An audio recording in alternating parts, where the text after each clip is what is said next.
মোংলায় ৬ দফার দাবিতে বৈষম্য বিরোধী মেডিকেল টেকনোলজি ও ফার্মেসি ছাত্র সংগ্রাম পরিষদের মানববন্ধন। Mohammad Abu Bakr Siddique, Bagerhat.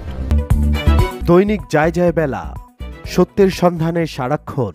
Bangladesh university of medical science and technology প্রতিষ্ঠানকে বিশ্ববিদ্যালয়ে রূপান্তর সহ ৬ দফা দাবিতে মোংলায় মানববন্ধন ও অবস্থান কর্মসূচি পালিত হয়েছে।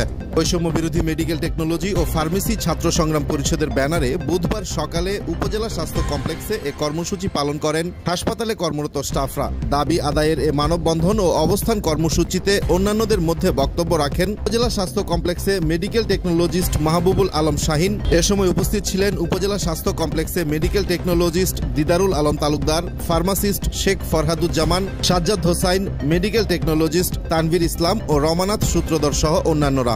এ কর্মসূচি পালনকালে বক্তারা বলেন, তাদের জন্য স্বতন্ত্র পরিদপ্তর গঠন করতে হবে।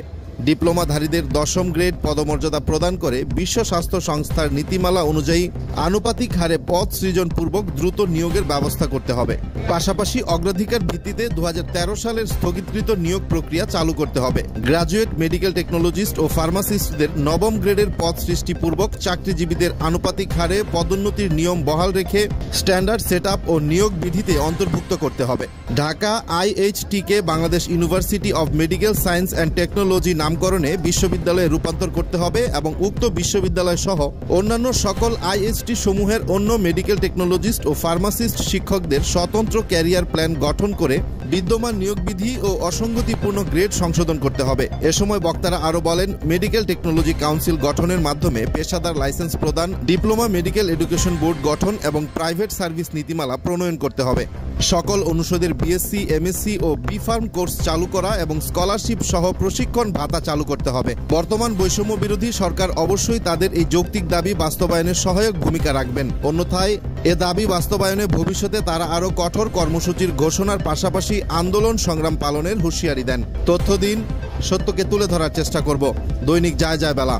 ফার্মাসিস্ট কর্তৃক আয়োজিত এই মানববন্ধনে আমাদের ৬টি দাবি আছে।